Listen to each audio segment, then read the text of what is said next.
Hola maestra, aquí estamos los 5 integrantes del equipo para hacer el video que se nos solicitó. Sonia, Angélica, Sara, Víctor, Araceli. Oasis América. Abarcaba parte del suroeste de Estados Unidos y del norte de México y era habitada por grupos sedentarios agrícolas. Proviene de la unión de dos palabras, oasis y América, marcado por la presencia de las montañas y las sierras Madre Occidental. Sus asentamientos principales estuvieron rodeadas por los ríos Asunción, Colorado, Vila, Río Bravo, Yaqui, Río Maya, Concho y Casas Grandes. Sus actividades de agricultura se basaban principalmente en la producción de maíz. También se dedicaban a la pesca, la recolección y la caza. Su vestimenta y calzado eran elaborados con pieles de animales.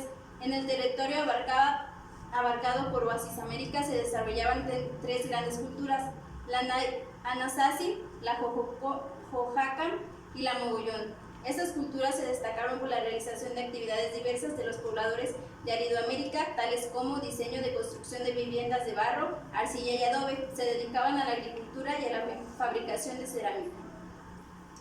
Aridoamérica.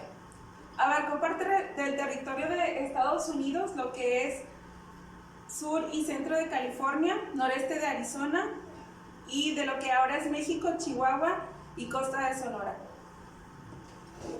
que es esta parte. Su clima era muy extremo, o muy caluroso o muy frío, con zonas áridas y semiáridas. Se dedicaban a la recolección, a la caza y a la pesca. Producían especialmente alfarería, armas, bolsas, sandalias y redes que hacían con restos de plantas y animales. Acondicionaban cuevas para poder habitarlas. Enterraban a sus muertos con una especie de ritual. Mesoamérica. Recibió este nombre por la posición intermedia que ocupaba en el continente americano. Sus límites territoriales comprendían desde el noreste de México y extendiéndose hasta Honduras, Nicaragua y Costa Rica. Se distingue por tener un clima variado, favoreciendo la agricultura. Aquí empezó el cultivo del maíz. Los nómadas comienzan a vivir en aldeas. En el 2500 se desarrolló la escritura y las construcciones de carácter religioso. También perfeccionaron la técnica de la cerámica. Horizonte preclásico. Siglo 1500 a.C. y 300 después de Cristo. Las civilizaciones preclásicas tuvieron su origen en grupos aldeanos que comenzaron a practicar la agricultura en la costa del Golfo de México, en el altiplano central, Oaxaca, las regiones mayas y de Occidente. Se encuentran vestigios de estas civilizaciones.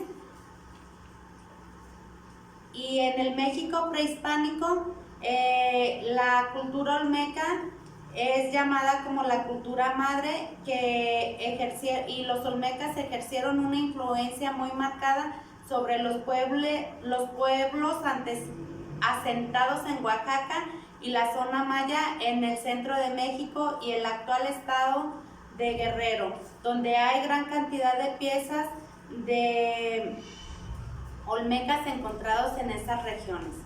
El horizonte clásico, que es del siglo 300 después de Cristo al 950 después de Cristo.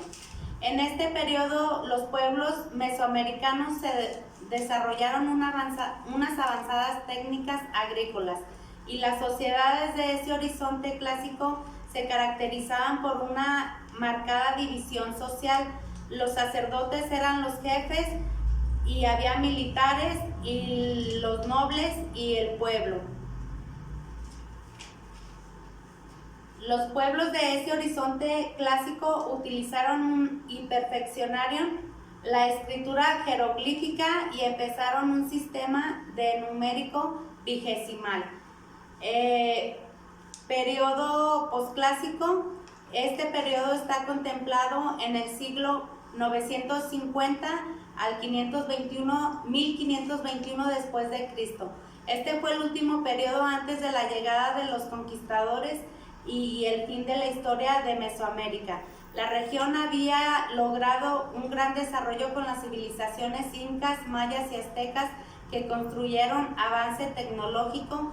Entre ellos se pueden mencionar el sistema hidráulico, el avance de la astronomía, gobiernos militares, intervención de la escritura, desarrollo de los calendarios, entre otros muchos más. Su alimentación fue el maíz y se dedicaron a la agricultura. En este periodo se puede dividir en dos: el posclásico temprano, que corresponde del siglo 900 al 1200, y el posclásico tardío, que trata entre 1200 al 1521. La época colonial en América. Esta época es la época en la que dominan las coronas de Europa, especialmente la española, que fue la que más territorio cubrió.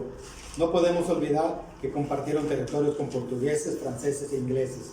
La corona española no fue benigna con los nativos de la región y los trató brutalmente, y los obligó a cargas y no les reconoció derechos, no los conocía como ciudadanos y no les permitía participar en la política.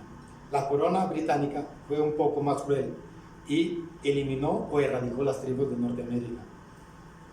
Fue un periodo muy duro para los nativos locales, puesto que en estos casi 300 años para unos y 300 años o poco más para otros, fueron diezmadas sus culturas, sus creencias, pero gracias a ello nacen los pueblos de América que conocemos hoy día, con la independencia de los pueblos.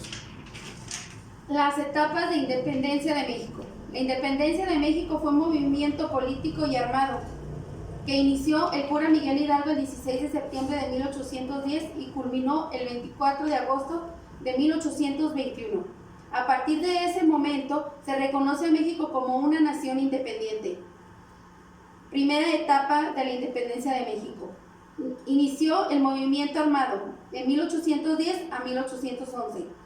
En medio del contexto de la invasión napoleónica a España e inmediatamente después del intento fallido de levantarse en Valladolid y Querétaro, la lucha por la independencia de México tomaba forma para finalmente estallar en septiembre de 1810. Etapa 2. Organización, de 1811 a 1815. Con la muerte de Miguel Hidalgo y Allende, aparece el mayor ideólogo del movimiento de independencia, José María Morelos, de raíces liberales y fuertemente influido por Rousseau. Escribe Sentimientos de la Nación en 1813 y da cuenta por primera vez del sentir nacionalista que habría de acompañar la lucha en lo consecutivo. Etapa 3. Resistencia, 1815 a 1821. La etapa más compleja del proceso de independencia se inaugura tras la muerte de Morelos, donde las tropas insurgentes se dispersan en esfuerzos aislados que son fácilmente contenidos por la administración novohispana. Etapa 4. Consumación, 1821. Tras 10 años de lucha, la causa popular se encuentra debilitada por la readopción de la Constitución de Cádiz en España, que va contra los intereses de la élite criolla de la Nueva España, la cual decide apoyar la causa independentista para mantener los privilegios y el control que ejerce en ultramar y evitar la legislación hispana. Acontecimientos posteriores a la independencia son la construcción del Estado Nacional de 1821 a 1867. También está la Guerra de Reforma, que fue de 1857 a 1867, y la República Restauradora de 1867 a 1876. Para concluir, hablaré del periodo del Porfiriato. El Porfiriato, o época en que gobernó el dictador Porfirio Díaz, que corresponde a la época de 1876 al 1910. Porfirio Díaz solo alternó la presidencia una sola vez con Manuel González. Durante el Porfiriato, él mantiene una visión, mantiene un gobierno visionario que construyó 19,000 kilómetros de vías férreas, que trajo auge y prosperidad a la nación. Apoyó a los hacendados, fue el auge de las grandes haciendas de México, pero trajo hambre y desigualdad para el pueblo. El pueblo vivía en extrema miseria, extrema pobreza y no tenían ya y no se podía soportar.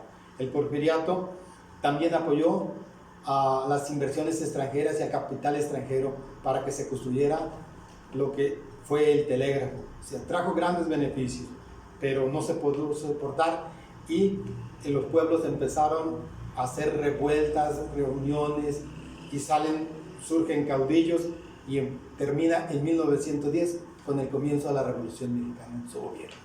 Gracias, maestra. Esta es nuestra labor. Gracias. Gracias.